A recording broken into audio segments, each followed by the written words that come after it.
Les éditions Télème présentent un enregistrement intégral de James de Percival Everett, lu par Jean-Baptiste Anoumon. Pour Danzy. Carnet de Daniel Decatur Emmett. J'y suis allé en ville l'autre soir. J'entends le raffut, puis je vois le chahut. Il court de partout, les vigiles. Il crie « Dan Tucker, il est en ville !»« Tire-toi de là, old Dan Tucker ! Tire-toi de là, t'as bien trop bu. Des soupers, t'en auras plus. » Porc et mouton, ils traversent le pré. Mouton dit « Porc, tu peux te bouger ?» Chut, chut, j'entends le loup hurler. Seigneur, et les chiens taureaux grogner. Tire-toi de là, old Dan Tucker. Tire-toi de là, t'as bien trop bu. Des soupers, t'en auras plus. J'ai un rasoir bien taillé. Grande qualité, je l'ai acheté. Mouton, l'avoine, Tucker, le blé. Je te débarbe en fin d'été. Tire-toi de là, old Dan Tucker. Tire-toi de là, t'as bien trop bu. Des soupers, t'en auras plus. Chez Hirondelle, j'ai s'est posé. Pour manger, faut se remuer. Dans le terrier, Tucker s'est fourré. Vite, vite, les louveteaux, ils ont décampé. Tire-toi de là, old Dan Tucker. Tire-toi de là, t'as bien trop bu. Des soupers, t'en auras plus. J'y suis allé à l'assemblée pour écouter Tucker prêcher. Se sont tous saoulés, sauf moi. Tucker se dandinait là, comme une oie. Tire-toi de là, old Dan Tucker. Tire-toi de là, t'as bien trop bu. Des soupers, t'en auras plus. Ce bon vieux Zip Coon. À Sandy Hook, j'y suis allé en fin de journée. À Sandy Hook, j'y suis allé en fin de journée. À Sandy Hook, j'y suis allé en fin de journée. Ce bon vieux Zip Coon est le seul que j'ai croisé. Ce bon vieux Zip Coon, c'est un bien grand savant. Ce bon vieux Zip Coon, c'est un bien grand savant. Il joue au banjo-connaît, il hurle dans les champs. Vous avez vu les oies sauvages sur l'océan? Vous avez vu les oies sauvages sur l'océan? Vous avez vu les oies sauvages sur l'océan? Les oies sauvages, elles ont un bien joli mouvement. En criant, les oies sauvages saluent les goélands. Et puis elles hurlent, les oies sauvages. Oula! Oula! Oula! Si j'étais président de ces États-Unis, si j'étais président de ces États-Unis, si j'étais président de ces États-Unis, je mangerais des bonbons à la mélasse et j'ouvrirais les portes bien grand. Et qui j'aime pas, je laisse pas entrer, comme ce brave Croquette il ferait. Dindon dans la paille. Moi, sur la route, j'avançais, avec 2 vieilles mules et un lourd fardeau. J'ai claqué du fouet, la mule de tête elle a sauté, et j'ai dit adieu à l'attelage du chariot. Dindon dans la paille, dindon dans le foin, danse la nuit, trime le jour.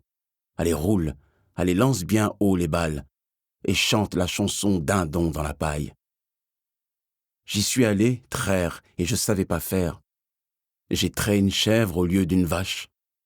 Un singe assis sur une meule de foin regardait sa belle-mère en coin. Dindon dans la paille, dindon dans le foin. La vieille jument grise, elle n'avance point.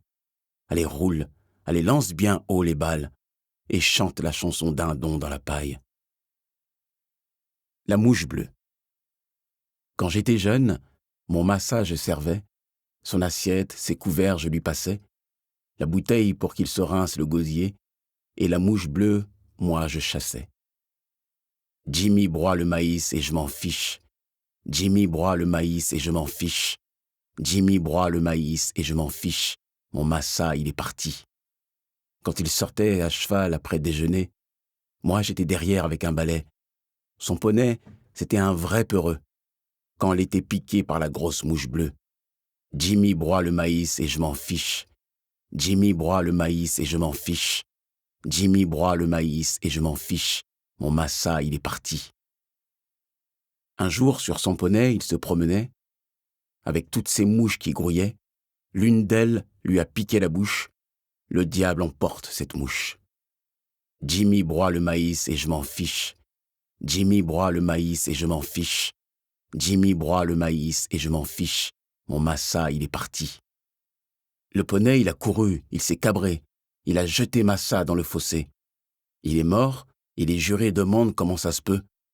Le verdict, c'est la grosse mouche bleue. Jimmy broie le maïs et je m'en fiche. Jimmy broie le maïs et je m'en fiche. Jimmy broie le maïs et je m'en fiche. Mon massa, il est parti. Sous un plaque minier, on l'a enterré. Son épitaphe raconte ce qui s'est passé. Sous cette pierre, je rejoins mes aïeux, victimes de la grosse mouche bleue. Première partie. Chapitre 1. Ces petits vauriens étaient cachés dans les hautes herbes. La lune n'était pas complètement pleine, mais elle rayonnait et se trouvait derrière eux, donc je les voyais comme en plein jour, même au cœur de la nuit. Les lucioles luisaient par intermittence sur le fond noir de la toile. J'attendais à la porte de la cuisine de Miss Watson et, du bout du pied, je faisais bouger une planche disjointe, sachant qu'elle allait me demander de réparer ça le lendemain. J'attendais qu'elle me donne un pain de maïs qu'elle avait préparé avec la recette de Massadi. L'attente constitue une grande partie de la vie d'un esclave, qui attend et attend qu'on le fasse attendre encore. On attend des ordres, de la nourriture, la fin des jours, la récompense chrétienne, juste et méritée, au bout du bout. Ces gamins blancs, Huck et Tom, m'observaient. Ils imaginaient toujours des jeux dans lesquels j'étais soit le méchant, soit une proie, mais à coup sûr, leur jouet. Ils sautillaient dans les herbes avec les aoutas, les moustiques et autres insectes parasites, mais sans aucune progression vers moi. On gagne toujours à donner aux blancs ce qu'ils veulent. Aussi m'avançai-je dans la cour pour lancer dans la nuit « C'est qui, là, caché dans le noix ?» Ils firent maladroitement bruisser les herbes, gloussèrent. Ces gamins n'auraient pas été capables de prendre par surprise un aveugle sourd en pleine fanfare. J'aurais encore préféré perdre mon temps à compter les lucioles plutôt que de me soucier d'eux. « Bon, alors moi, je vais poser mes vieux os sur ce poche et fais attention à ce buis-là. Peut-être il y a un démon ou une sorcière. Moi, je reste là, il n'y a pas du danger. » Je m'assis sur la marche du haut et m'adossai au pilier. J'étais fatigué, aussi fermai-je les yeux. Les gamins, tout excités, échangèrent des chuchotements que j'entendis aussi clairement qu'une cloche d'église. « Il dort déjà ?» demanda Huck. « Je crois que oui. À ce qu'on dit, les nègres peuvent s'endormir d'un coup, » déclara Tom en claquant des doigts. « Chut !» fit Huck.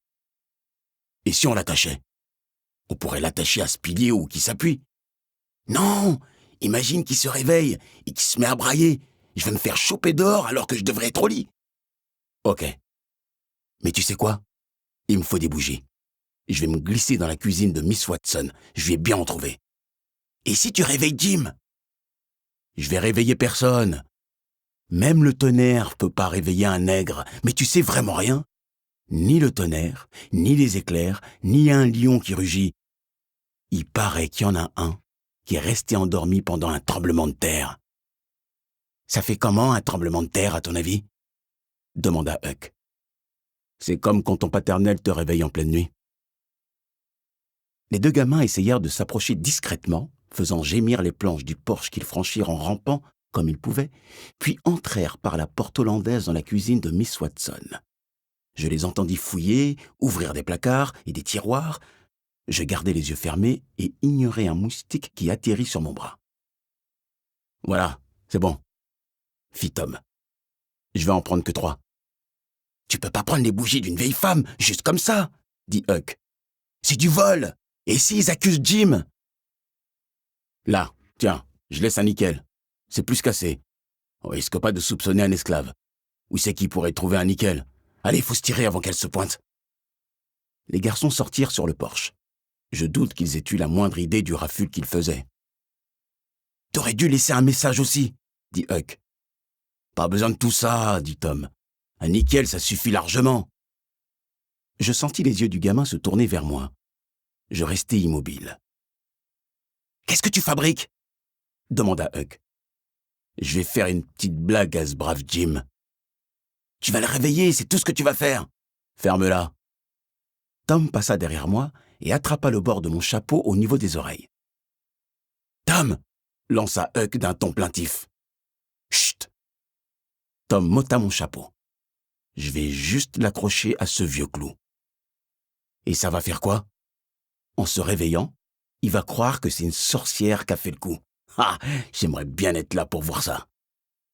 Bon, maintenant qu'il est accroché, on se tire. » Quelqu'un bougea dans la maison et les deux garçons détalèrent. Ils tournèrent en trombe à l'angle, faisant voler la terre sèche. J'entendis le bruit de leurs pas s'évanouir. À présent, quelqu'un se trouvait dans la cuisine, sur le seuil. « Jim ?» C'était Miss Watson. « Oui, Missa. »« Tu dormais ?»« Non, Missa, moi je suis bien fatigué. Moi je ne dormais pas. »« Tu es allé dans ma cuisine ?»« Non, Missa. »« Quelqu'un est allé dans ma cuisine ?»« Moi je n'ai rien vu, Missa. » C'était absolument vrai, mes yeux étant restés clos durant toute la scène. « Personne je n'ai vu, là, dans votre cuisine. »« Ma foi. Tiens, le pain de maïs. Tu diras à Sadie que sa recette me plaît. J'ai changé 2 ou 3 choses pour la raffiner, tu vois. »« Oui, Missa. Je lui disais. »« Tu as vu Huck dans les parages ?»« Huck, je l'ai vu plus tôt, oui. »« Il y a combien de temps ?»« Assez longtemps. »« Jim, je vais te poser une question. Es-tu allé dans la bibliothèque du juge Thatcher ?»« Dans sa quoi ?»« Sa bibliothèque. » « Vous voulez dire là, il y a tous les livres ?»« Oui. »« Non, Missa. Moi, j'ai vu les livres, mais je n'y suis pas allé, ça non. Pourquoi vous me demandez ?»« Oh, il a trouvé des livres qui n'avaient pas été remis sur les étagères. » Je lâchai un rire. « Moi, je vais faire quoi avec un livre, là ?» Elle aussi se mit à rire. Le pain de maïs était emballé dans une fine serviette et je devais sans cesse changer de main pour ne pas me brûler. J'envisageais de mordre dedans, car j'avais faim, mais je voulais que Sadie et Elisabeth soient les premières à le goûter. Quand je franchis le seuil, Lydie accourut en reniflant comme un chien. « C'est quoi cette odeur ?» demanda-t-elle. « J'imagine que c'est ce pain de maïs, » dis-je. « Miss Watson a utilisé la recette spéciale de ta maman, et c'est vrai que ça sent rudement bon. Elle m'a quand même informé qu'elle y avait apporté quelques modifications. » Sadie arriva et m'embrassa sur la bouche. Elle me caressa le visage. Elle était douce, ses lèvres aussi, mais ses mains étaient rugueuses comme les miennes à force de travailler dans les champs, même si je percevais toujours la même tendresse dans ses gestes. Je ne manquerai pas de lui rapporter cette serviette demain. Les Blancs n'oublient jamais ce genre de choses. Je te jure, on dirait qu'ils réservent du temps chaque jour pour compter les serviettes, les cuillères, les tasses et le reste. C'est la vérité pure. Tu te souviens de cette fois où j'ai oublié de remettre le râteau dans l'appentis ? Sadie avait posé le pain sur le bloc de bois, une simple souche, qui nous servait de table. Elle y plongea un couteau et nous entendit les tranches à Lydie et moi.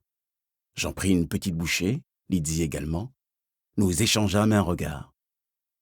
« Il sent si bon pourtant !» dit l'enfant. Sadie en coupa une lamelle et la goûta. « Franchement, cette femme a un talent pour rater ce qu'elle cuisine. »« Je dois le manger ?» s'inquiéta Lydie. « Non, pas du tout, » fit Sadie. « Mais que vas-tu lui dire quand elle t'en demandera des nouvelles ?» l'interrogeai-je. Lydie s'éclaircit la voix. « Missa Watson, votre pain de maïs, je n'ai jamais mangé un aussi bon. »« Essaie avec « suque », dis-je. Ce serait la version correcte de la grammaire incorrecte. « Ce pain de maïs, que j'ai jamais mangé un aussi bon. »« Très bien. » Albert apparut à la porte de notre cabane.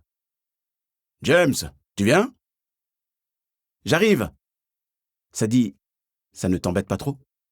Vas-y, dit-elle. Je sortis et m'approchai du grand feu autour duquel les hommes étaient assis. On me salua et je m'assis à mon tour.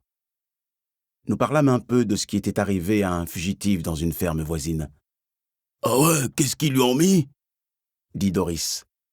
Doris était un homme, mais ça ne semblait pas avoir compté aux yeux des esclavagistes qui lui avaient donné ce nom. « Ils iront tous en enfer, » fit Old Luke. « Qu'est-ce qui t'est arrivé aujourd'hui ?» me demanda Doris. « Rien. Quelque chose a bien dû se passer, » dit Albert. Ils attendaient que je leur raconte une histoire. Apparemment, j'étais doué pour ça, raconter des histoires. Rien, sauf que j'ai été emmené à la Nouvelle-Orléans. Sinon, il ne s'est rien passé aujourd'hui. « Tu quoi ?» fit Albert. « Oui, tu vois, je croyais que j'étais en train de partir pour un bon roupillon vers midi, et d'un coup, je me retrouve dans une rue grouillante de monde avec des voitures à mules et je ne sais quoi tout autour de moi. »« Tu es fou !» dit quelqu'un. J'aperçus le geste d'Albert m'avertissant qu'il y avait des blancs dans les parages. Puis j'entendis l'agitation maladroite dans les buissons et je sus que c'étaient les gamins. Je vous dis, d'abord je trouve mon chapeau, là pendu à un clou. Moi, je ne l'ai pas mis là, je pense dans ma tête. Comment il est venu là, ce chapeau? Alors je comprends. C'est des sorcières, elles l'ont mis là. Je ne les ai pas vues, moi, mais c'est elles. Et il y en a une là, celle qui a pris mon chapeau, elle m'a envoyé loin là-bas, à la Nouvelle-Orléans. Non mais vous vous rendez compte? Mon changement de diction alerta le reste de la troupe de la présence des garçons blancs. Ainsi, ma performance, à l'intention de ces derniers, vint offrir un cadre à mon histoire. Celle-ci s'éloignait du conte, tandis que la mise en scène destinée aux garçons devenait le véritable jeu. « Ça alors, fit Doris, les sorcières là, il ne faut pas plaisanter avec. »« Su que non, » fit un autre. On entendait les garçons glousser. « Donc, j'étais à la Nouvelle-Orléans et devinez quoi? Tout d'un coup, il y a ce guérisseur là dans mon dos. Tu fais quoi dans cette ville? Il me dit. Et je lui dis, mais moi, je ne sais même pas comment je suis là. Et vous savez qu'est-ce qu'il me dit? Hein? Vous savez? Il a dit quoi, Jim? Demanda Albert. Il a dit que moi, Jim, je suis un homme libre, que personne il va jamais me téter de nègre encore. Seigneur Dieu, s'écria Brindille, le maréchal Ferrand. Ce démon-là, il a dit que je peux m'acheter qu'est-ce que je veux dans la rue. Il a dit même du whisky si je veux. Alors, hein, vous dites quoi? Le whisky, là, c'est la boisson du diable, dit Doris. Ça change rien, dis-je, rien du tout. Il a dit, moi, je peux en avoir. Et aussi, tout qu'est-ce que je veux, ça change rien. Mais pourquoi ça change rien? Demanda un homme. D'abord, parce que j'étais là, que le démon il m'a envoyé. Ce n'était pas pour de vrai, juste un Ève. Et pas que je n'avais pas de l'argent du tout. Ça, c'est simple, là. Alors ce démon, il a claqué ses doigts tout sales et il m'a envoyé chez moi. Pourquoi il a fait ça? Demanda Albert. Man, à la Nouvelle-Orléans, tu n'as pas des ennuis si tu n'as pas de l'argent. En Ève ou en V, dis-je. Cela fit rire les hommes. Ouais, sûr que c'est pas ce qu'on dit, fit l'un d'eux. Attendez, les interrompis-je. Moi, je crois bien j'entends ces démons-là dans les buissons. Donnez une torche, comme ça je mets le feu là. Les sorcières et les démons, ils n'aiment pas le feu, ça non. Le feu, il est fait fondre comme du beurre dans une poêle. Nous nous mîmes tous à rire en entendant les garçons prendre leurs jambes à leur cou.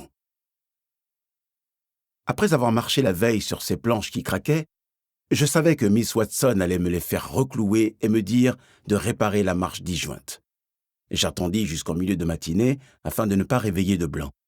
Ils étaient capables de dormir comme des loirs et néanmoins de se plaindre de s'être réveillés trop tôt, même s'il était déjà tard. Huck sortit de la maison et m'observa quelques instants. Il me tourna autour, comme à son habitude, quand il avait une idée en tête. « Pourquoi tu n'es pas dehors à couiller avec ton ami là? lui demandai-je. Tu veux dire Tom Sawyer? Oui, je crois bien c'est lui, oui. Sûrement qu'il dort encore. Sûrement qu'il a passé la nuit à braquer des banques et des trains ou je sais pas quoi encore. Lui, il fait des choses comme ça. C'est ce qu'il dit. Il a un peu d'argent, alors il s'achète des livres et il passe son temps à lire des histoires d'aventure. Il y a des fois, je sais pas trop avec lui. Tu veux dire quoi, là? Ben, par exemple, il a trouvé une grotte et on y va des fois avec d'autres gars, mais dès qu'on est là-bas, faut qu'il soit le chef. Ah oui? Tout ça parce qu'il a lu ses livres. Et ça te pend à ébousse-poil, comme on dit? Pourquoi on dit ça, prendre à rebousse-poil? Moi, Huck, je comprends comme ça. Si tu gâtes un poisson de la tête à la queue, ça ne va pas lui faire grand-chose, que dans l'autre sens. Pigé. Parfois, les amis, il faut juste les pendre comme ils sont. Ce qu'ils font, toi, tu n'y peux rien. Jim, tu t'occupes des mules, tu répares les roues du chariot, et là, t'es en train de réparer le Porsche. C'est qui t'a appris tout ça? Je m'arrêtai, regardai le marteau que je tenais en main, le fis tournoyer en l'air. Ça, c'est une bonne question, ça, Huck. Alors, c'est qui t'a appris? La nécessité. Quoi? La nécessité, me repris-je. C'est quand tu dois faire une chose, sinon... Sinon quoi? Sinon, on t'emmène au poteau, là, on te fouette ou alors on te traîne au fleuve pour te vendre. Mais toi, ça ne peut pas arriver à toi. Huck regarda le ciel, réfléchissant un peu à ce que je venais de lui dire. C'est sacrément beau quand on regarde juste le ciel comme ça, avec rien dedans, que du bleu. Pareil qu'il y a des noms pour les différents bleus, et pour les rouges et le reste aussi. Je me demande comment on l'appelle, ce bleu. Œuf de Meule. Tu as déjà vu ça, toi, un œuf de Meule? T'as raison, Jim. C'est comme un œuf de merle, mais sans les taches. Je hochai la tête. C'est pour ça qu'il ne faut pas voir juste les taches. Œuf de merle, répéta Huck. Nous restâmes assis là encore un moment. C'est quoi là qui te tacasse encore? Lui demandai-je. Je crois que Miss Watson est folle. Je ne répondis rien. Elle n'arrête pas de parler de Jésus, de la prière et tout ça. Une vraie maladie. Elle m'a dit que les prières, c'est pour m'aider à agir dans le monde de manière désintéressée. Mais ça veut dire quoi, bon Dieu? Il ne faut pas dire des juons, Huck. Tu parles comme elle. Je vois pas l'intérêt de demander un truc juste pour pas l'avoir et tirer une leçon de pas avoir eu ce que j'ai demandé. C'est quoi cette logique? Autant faire une prière à 7 planches. Je hochai la tête. Tu fais oui pour dire que c'est logique ou que c'est pas logique? Moi, je fais juste oui, Huck. Il y a que des fous autour de moi. Tu sais ce qu'il a fait, Tom Sawyer? Dis-moi, Huck. Il nous a fait faire un pacte de sang, comme quoi, s'il y en a un qui raconte les secrets de la bande, alors faut qu'on tue toute sa famille. C'est pas complètement fou, ça? Comment on fait ça, là, un pacte de sang? On est censé se couper la paume avec un couteau, puis serrer la main à tous ceux qui ont fait la même chose. Tu vois, quoi, du coup, ton sang se mélange à celui des autres et on se retrouve frères de sang. Je regardais ses mains. Nous, on l'a fait avec de la salive. Tom Sawyer a dit que ça ferait pareil et en plus, comment on allait braquer une banque avec nos mains toutes tailladées? Il y a un gars qui a pleuré et qui a dit qu'il allait tout rapporter, alors Tom Sawyer l'a fait fermer son clapet, on lui donnait un nickel. Toi, tu me dis t'es séquelles, là? Huck marqua un temps d'arrêt. Avec toi, c'est pas pareil. Parce que moi, je suis un esclave? Non, c'est pas ça. Alors quoi? T'es mon ami, Jim. Ah, merci, Huck. Tu vas rien dire, hein? Fit-il en me fixant les yeux pleins d'inquiétude. Même si on se braque une banque, tu diras rien, hein? Moi, je garde bien les secrets, Huck. Et aussi ton secret. Miss Watson apparut à la porte moustiquaire à l'arrière de la maison et lança d'une voix stridente. « Alors, cette marche, Jim, c'est pas encore fait? »« Oui, j'ai fini, Miss Watson. Un miracle, avec ce gamin qui arrête pas de te glapir dans les oreilles. Huckleberry, tu rentres tout de suite, va faire ton lit. Mais je vais tout le redéranger ce soir. » Huck fourra les mains dans ses poches et resta là à se tortiller comme s'il savait qu'il venait de franchir une limite. « Ne m'oblige pas à sortir !» dit-elle. « À plus, Jim. » Huck rentra dans la maison en courant et pivota pour contourner Miss Watson un peu comme s'il évitait une tape. « Jim !» dit-elle en le suivant des yeux. « Missa, j'ai entendu dire que le papa de Huck est de retour en ville. » Elle passa devant moi et regarda la route. Je hochai la tête. « Oui, Missa. »« Garde un œil sur Huck. » Je ne savais pas précisément ce qu'elle attendait de moi. « Oui, Missa. » Je replaçai le marteau dans la boîte. « Missa, moi je dois garder mon œil sur quoi, vraiment? » Et aide-le à rester à distance de ce chenapan de Sawyer. « Vous me dites tout ça à moi, pourquoi, Missa ?» La vieille femme me regarda, puis la route, puis le ciel. « Je ne sais pas, Jim. » Je réfléchis aux paroles de Miss Watson. Ce Tom Sawyer n'était pas vraiment un danger pour Huck, juste une sorte de petit lutin assis sur son épaule à lui chuchoter des âneries. Mais que son père soit de retour, ça, c'était une autre histoire. Qu'il soit sobre ou saoul, il rossait toujours ce pauvre garçon. Chapitre 2. Ce soir-là, je m'installai dans notre cabane avec Lizzie et 6 autres enfants pour leur donner un cours de langue. C'était indispensable. De la maîtrise de la langue, de l'aisance à parler, dépendait la capacité à se mouvoir dans le monde en sécurité. Les petits étaient assis sur le sol de terre battue et moi sur l'un des 2 tabourets que j'avais bricolés. Le trou pratiqué dans le toit aspirait la fumée du feu qui brûlait au milieu de la cabane. « Papa, pourquoi on doit apprendre ça ?»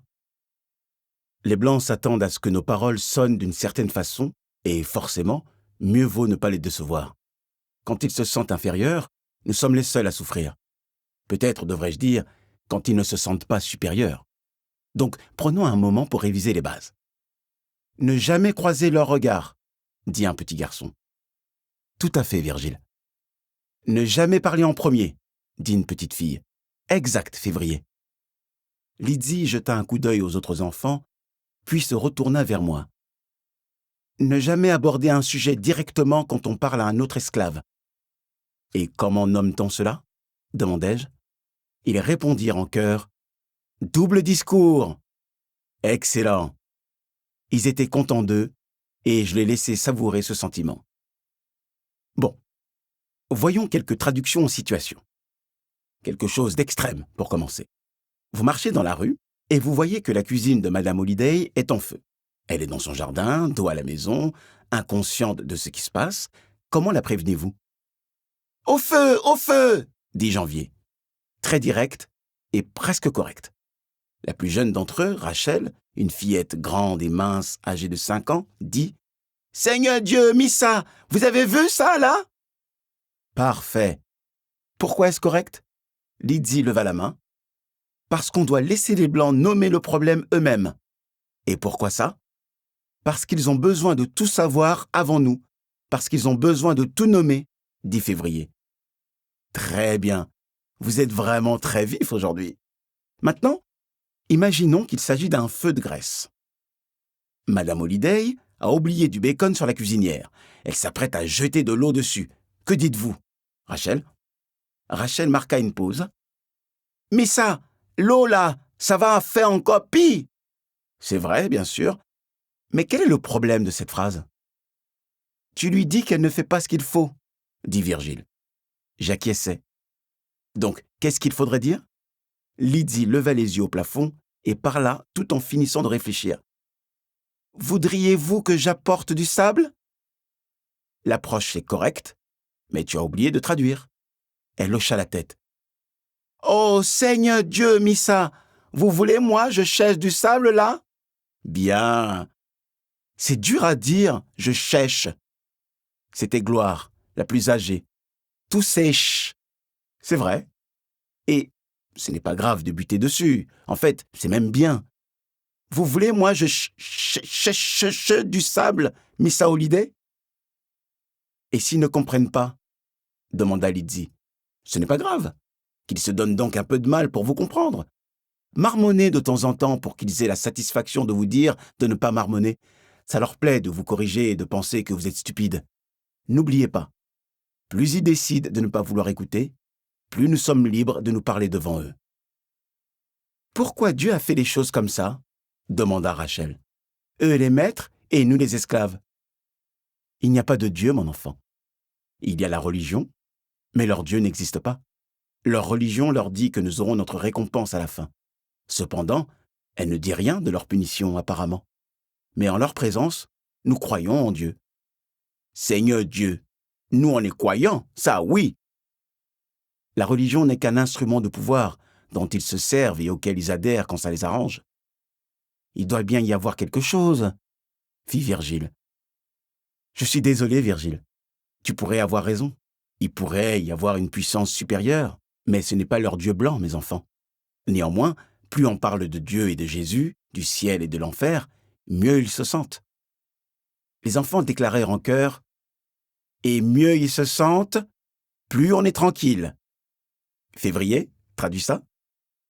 Plus bien ils se sentent eux, plus tranquille on est nous. Joli.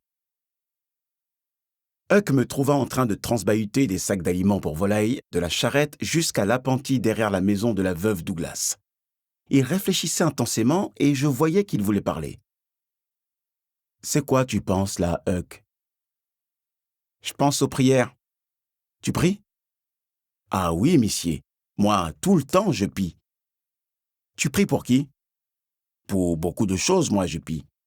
Une fois, je prie que petite Février va mieux quand elle est malade. »« Ça a marché ?»« Elle va mieux, ça oui. » Je m'assis sur la charrette et regardais le ciel. Une fois, moi, je prie que la pluie tombe. Et cette fois-là, ça a marché ? Ça oui, la pluie, elle est tombée. Mais elle est tombée à paix, pas tout de suite. Alors comment tu sais que c'est Dieu qui l'a fait ? Moi, je ne suis pas sûr. Mais Dieu, il fait tout, lui, non ? Sinon, qui c'est qui tombe la pluie, là ? Huck ramassa un caillou, l'examina un moment dans sa main, puis le lança de toutes ses forces vers un écureuil perché sur une branche d'orme. « Tu veux savoir qu'est-ce que je pense ?» Huck me regarda. « Pour moi, piller, c'est pour les gens qui veulent toi tu pilles. Pour que Missa Watson et la veuve Douglas, elles t'entendent et alors, tu demandes à Jésus ce que tu sais, elles veulent. Comme ça, ta vie, elle est plus facile. » Peut-être. Aussi, parfois, tu peux piller pour une canne à pêche neuve ou autre chose, là. Comme ça, elles peuvent te gronder. Huck hocha la tête. Ça se tient. Tu crois en Dieu, Jim ? Ça, oui, sûr que je crois en Dieu. S'il n'y a pas de Dieu, comment nous on peut avoir une merveille de vie comme ça ? Bon, toi tu vas jouer maintenant. Allez, oust ! Je regardai Huck descendre la rue en courant et disparaître à l'angle devant l'imposante maison du juge Thatcher. Old Luck arriva derrière moi, tandis que je m'apprêtais à charger le dernier sac sur mon épaule. « Tu m'as fait peur, » dis-je.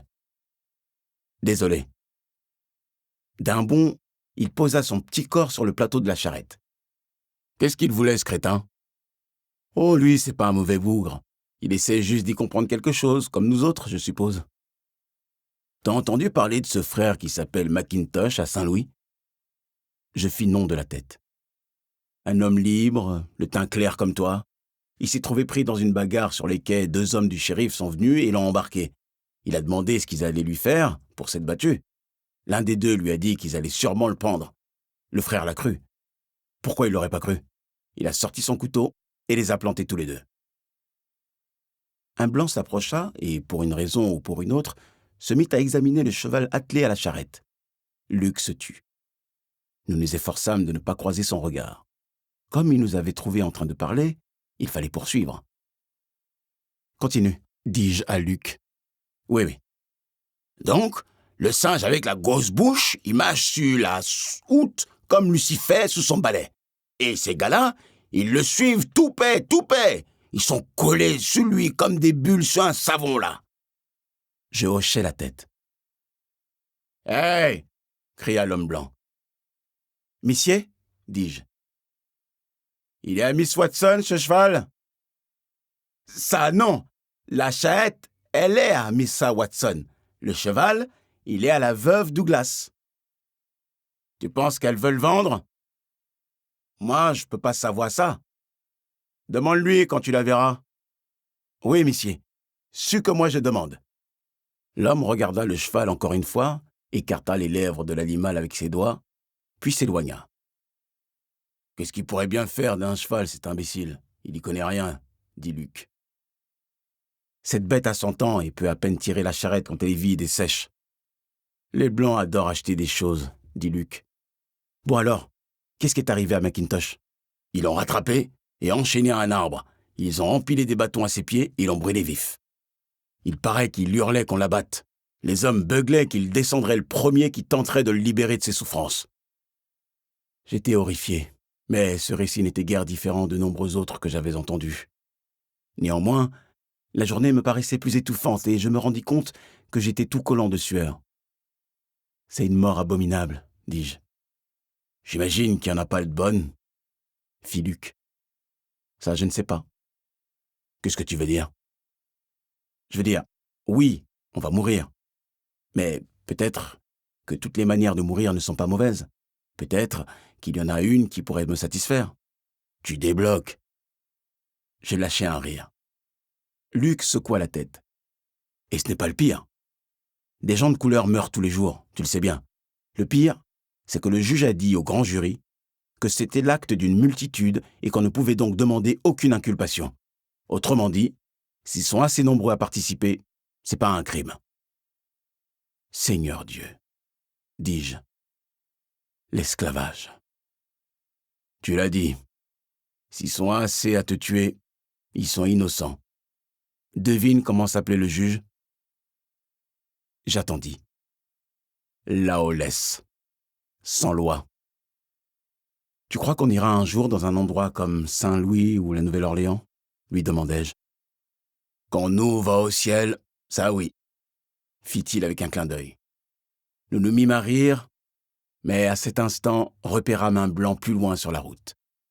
Rien n'irrite plus les blancs que de voir deux esclaves en train de rire. Je les soupçonnais d'avoir peur que nous nous moquions d'eux ou alors de détester l'idée que nous passions du bon temps. Quoi qu'il en soit, nous fûmes lents à nous calmer, ce qui attira son attention. Il nous avait entendus et il vint vers nous. « Qu'est-ce qui vous fait glousser comme des gamines, vous deux ?» Je l'avais déjà vu, mais ne le connaissais pas. Il essayait de se donner des airs d'homme dangereux, aussi avais-je vaguement peur de lui. « Nous, on se demande si c'est vrai, ça, » dit Luc. « Qu'est-ce qui est vrai? Si les hues, là, à la Nouvelle-Orléans, elles sont vraiment en haut, comme ils disent. » Luc me regarda. « Et si c'est vrai, il y a du whisky dans les hues comme le fleuve y déborde. Moi, jamais je n'ai bu le whisky, non, monsieur, mais su que ça allait t'être bon. » Je me tournai vers Luc. « Ça n'a pas l'air bon à toi, Luc ?» C'est là que j'imaginai une seconde qu'il voyait que nous nous moquions de lui, mais il s'esclaffa. « Ça a l'air bon parce que c'est bon !» Et il s'éloigna en hurlant de rire. « Il va se saouler maintenant. Pas tant parce qu'il peut, mais parce que nous, on peut pas, » dis-je. Luc ricana. « Donc, quand on le verra tituber tout à l'heure et se comporter comme un idiot, est-ce que ce sera un exemple d'ironie proleptique ou dramatique? Ça pourrait être les deux. Là, ce serait vraiment ironique. » Chapitre 3. La neige de printemps surprit tout le monde. Miss Watson me fit fendre du bois toute la journée, afin qu'elle en ait assez pour des semaines. Mais il y en avait peu, et elle n'allait certainement pas proposer que moi ou un autre esclave en emportions chez nous. Nous ramassâmes ce que nous pouvions au sol et abattîmes en secret quelques petits arbres près de nos quartiers. C'était du bois vert, bien sûr, qui fumait terriblement et brûlait mal, mais il donnait un peu de chaleur. Je réussis à cacher quelques bûches bien sèches sous la galerie du porche de Miss Watson. Je retournerai les chercher une fois la nuit tombée. Les vieux esclaves avril et coton en avaient besoin.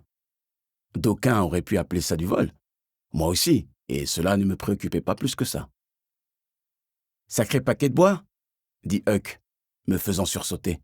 « Je t'ai fait peur ?»« Un peu, ça, oui. Mais d'où tu viens, toi? Je viens de vendre tous mes biens matériels au juge Thatcher. Il m'a donné $1 pour le tout. J'ai mis un petit sifflement.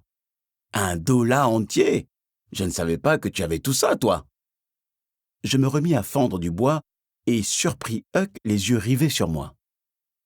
Ça te plaît, l'école, à toi? Bah, on pourrait dire que je m'habitue.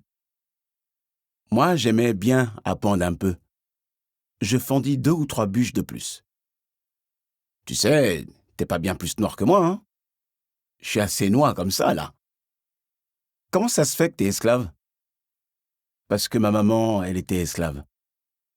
Et ton père? Sans doute, lui, non. Mais ça change rien, ça. Pour eux, un seul parent de couleur, ça suffit pour que toi, tu aies de couleur aussi. Ça change rien de quoi tu as l'air. J'ai vu les traces dans la neige. Sûr qu'il doit y en avoir beaucoup des taches dans la neige, là. Moi, je dirais, c'est là où les gens, ils les font. Il y en a une qui avait une croix au talon. Comment ça, une croix? Tu sais, comme Jésus, ce genre de croix. Moi, je crois, il ne faut pas trop réfléchir à ça. Je n'aimais pas voir ce gamin à ce point perturbé. Je savais à quoi il pensait. Donc, toi aussi, tu crois que c'est lui? Il parlait de son père. Toi aussi, tu crois qu'il est de retour? Moi, je n'ai pas dit ça. Mais tu l'as pensé, je l'ai vu. Qu'est-ce qu'il veut, Jim? Toi, tu sais des trucs. Je plongeai la main dans ma poche et en tirai une boule de crin venant de la queue d'une mule que je gardais toujours pour ses enfants blancs. Tu sais qu'est-ce que c'est, ça, là? Je levai la boule dans la lumière du soleil. Quoi? Ça, c'est une boule de poil du ventre d'un bœuf. Tu sais qu'est-ce que ça fait, ça? Le gamin secoua la tête. De la magie. Cette boule de poil-là, elle est magique et elle me parle. Qu'est-ce qu'elle dit? J'approchai la boule de mon oreille. Oui, je l'entends là. Elle me parle. Elle dit que ton papa, il y a 2 anges, ils le suivent dans ce monde, un noir et un blanc.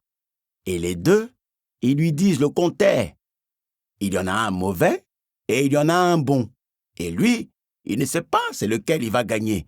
Il ne sait pas qu'est-ce qu'il va faire. Rester ou partir. La boule, elle, devait savoir, mais elle ne sait pas. On est bien avancé. Attends, elle me parle encore. Huck essayait d'écouter avec moi. Ah oui, ouais. Elle dit que toi, ça va aller pour toi. Tu vas avoir mal, et puis ça va aller. Il y a 2 femmes, elles tournent autour de toi. Tu vas mailler une pauvre et puis une riche. Mais surtout, ne t'approche pas de l'eau. Ce fleuve, pour toi, c'est la mort. Elle a dit tout ça? Je hochai la tête. Bon, moi, je vais dormir maintenant. Miss Watson apparut à la porte. Huck, rentre te laver pour le souper. Puis se tournant vers moi. Et alors, t'as pas encore fini avec ce bois? C'est qu'il y en a beaucoup, ça, oui, Missa. Eh bien, arrête, ça fait trop de bruit, j'en ai mal à la tête. Oui, Missa. Luc me rattrapa tandis que je rentrais chez moi. Ralentis, qu'un vieil homme puisse tenir le rythme. Nous marchâmes un moment sans parler. Je savais que j'étais trop silencieux, mais c'était plus fort que moi. Je donnai un coup de pied dans un caillou. « Qu'est-ce qui te tracasse ?» me demanda Luc. « Rien. Tu es inquiet à cause des bûches que t'as planquées sous la galerie. Tu les as vues? »« Ouais. »« Non, le bois ne m'inquiète pas. »« C'est ce gamin, » a dit Luc. Et quand je le regardais, il ajouta « Huck. Ce gamin, Huck. Il faut dire qu'il a un père ivrogne qui ne lâche pas. Qu'est-ce que ça peut te faire? C'est les affaires des Blancs. » Je hochai la tête. « Ce n'est qu'un enfant. » »« Oui, c'est ça. Un enfant libre. » Il tendit un doigt vers moi. « Il y a un truc avec ce gamin. Un truc entre lui et toi. Il est dans un sacré pétrin, et même si c'est bien triste, je suis toujours esclave et je ne peux pas l'aider du tout. » Chapitre 4. Le temps restant anormalement froid, je me retrouvais à chipper du bois non seulement pour Avril et Coton, mais aussi pour ma famille et quelques autres. Je redoutais que la disparition du bois ne soit remarquée, et cette peur finit par se concrétiser un dimanche après-midi. Sadie vint me trouver. « Qu'est-ce qui se passe ?» lui demandai-je. Elle jeta un coup d'œil par la porte de la cabane, regarda notre fille de 9 ans, puis moi. « Qu'est-ce qu'on va faire ?»« Que veux-tu dire ?» ?»« J'ai entendu Miss Watson parler au juge Thatcher. » « Et ?» Sadie ravala un sanglot. Je passai un bras autour d'elle. « Allons, calme-toi. » Rien n'aurait pu me préparer à ce qu'elle m'apprit ensuite. Miss Watson a dit au juge Thatcher qu'elle allait te vendre à un homme à la Nouvelle-Orléans. « Qu'est-ce que ça veut dire ?» demanda Lizzie. « Qu'est-ce que ça veut dire, papa ?» Je gagnai la porte et regardai dehors. « Jim ?» fit Sadie. « Papa ?» Elle a dit « nous tous » ou « juste moi ?» « Juste toi, Jim » s'écria Sadie. « Qu'est-ce qu'on va faire ? Ils vont nous séparer et on ne saura pas où... » Nous espérons que vous avez apprécié cet aperçu. Pour continuer à écouter ce livre audio sur Google Play Livres, utilisez le lien dans la description de la vidéo.